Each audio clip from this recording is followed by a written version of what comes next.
भारत के हाथों मिली न्यूजीलैंड को करारी हाथ और भारत को मिला एक विजयश्री का आशीर्वाद। उसके बाद हुआ ये कि ऑस्ट्रेलिया के खिलाड़ियों ने न्यूजीलैंड के पेसर्स पर कमेंट करने लग गए और उनको बेइज्जत करने लगे। आखिर क्या पूरा मामला इस वीडियो में हम आपको बताएंगे। तो अगर आप लोग चैनल पर नए हो तो चैनल को सब्सक्राइब कर बेल आइकन जरूर दबाइएगा। वानखेड़े स्टेडियम में भारत बनाम न्यूजीलैंड वर्ल्ड कप सेमीफाइनल में विराट कोहली ने 50वां वनडे शतक जड़कर इतिहास रच दिया। रोमांचक मुकाबले में विराट और अय्यर के शतकों की बदौलत भारत ने 398 रनों का बड़ा लक्ष्य कीवी को दिया। इस बीच ऑस्ट्रेलिया के पूर्व तेज गेंदबाज साइमन ओडनेल ने विराट की पारी को लेकर न्यूजीलैंड को जिम्मेदारी ठहरा दिया और उसकी आलोचना कर दी। विराट कोहली ने सेमीफाइनल में 113 गेंदों पर 9 चौके और 2 छक्कों की मदद से 117 रनों की पारी खेली। इस बीच विराट कोहली ने 90 रन के करीब थे और उन्हें के पैर में क्रैम्प की समस्या होती। इस वजह से एक बार वो क्रीज पर भी दौड़ते हुए गिर पड़े थे। इस दौरान न्यूजीलैंड के खिलाड़ियों ने कोहली को मांसपेशियों में खिंचाव से निपटने की मदद में एक खिलाड़ी ने उनका बल्ला उठा करके उनके हाथ में भी थमा दिया था।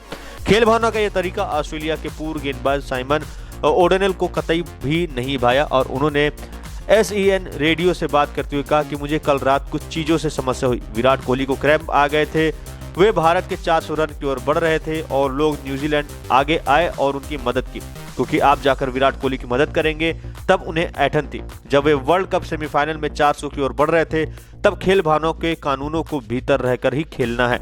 विराट कोहली अपनी आपकी धज्जियां उड़ा रहे थे और आप आगे बढ़कर उनको मदद देना चाह रहे थे। साइमन ने कहा, परवाह मत करो, किसी भी परिस्थिति में आपको विराट कोहली के 20 मीटर के दायरे में नहीं जाना चाहिए था।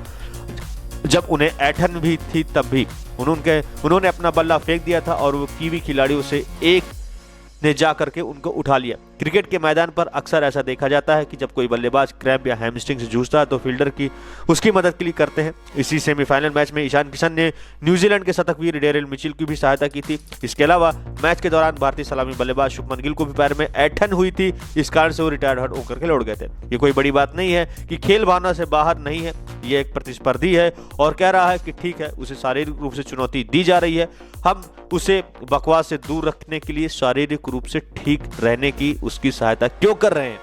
मुझे यह समझ में नहीं आया। मुझे बस यह समझ में आया कि चीजें उसकी मदद कर रही हैं। उसने 50 वनडे शतक बनाए, उसे विश्व कप सेमीफाइनल में आपके खिलाफ 50वां शतक बनाने में मदद क्यों करें। मुझे एक मंत्र दीजिए, पूर्व ऑस्ट्रेलिया के लिए 87 वनडे खेलने वाले क्रिक ने कहा।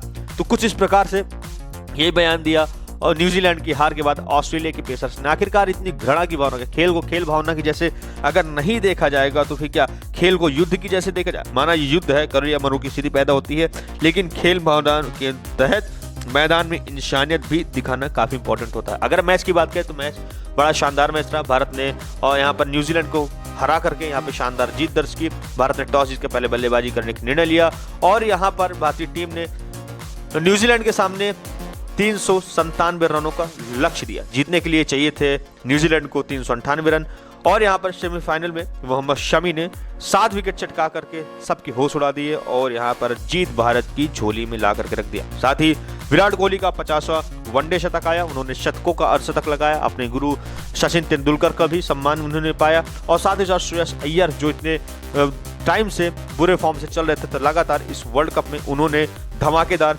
एक के बाद एक सेंचुरी लगाई, अर्धशतक की पारी खेली और इसके तहत भारत ने लगातार नॉकआउट मैच में भी जीत दर्ज कर ली है। इसके पहले 9 मैचों में जीत दर्ज की थी, लेकिन नॉकआउट मैच में भी जीत दर्ज करके एक अलग ही कीर्तिमान यहाँ पर स्थापित कर दिया। अब सिर्फ मैं पहली फाइनलिस्ट टीम बनी है भारतीय टीम। अब उसके सामने साउथ अफ्रीका या ऑस्ट्रेलिया में कौन सी टीम सामने जाएगी, उससे लड़ाई के बाद आखिरकार नतीजा निकलेगा। अब आपकी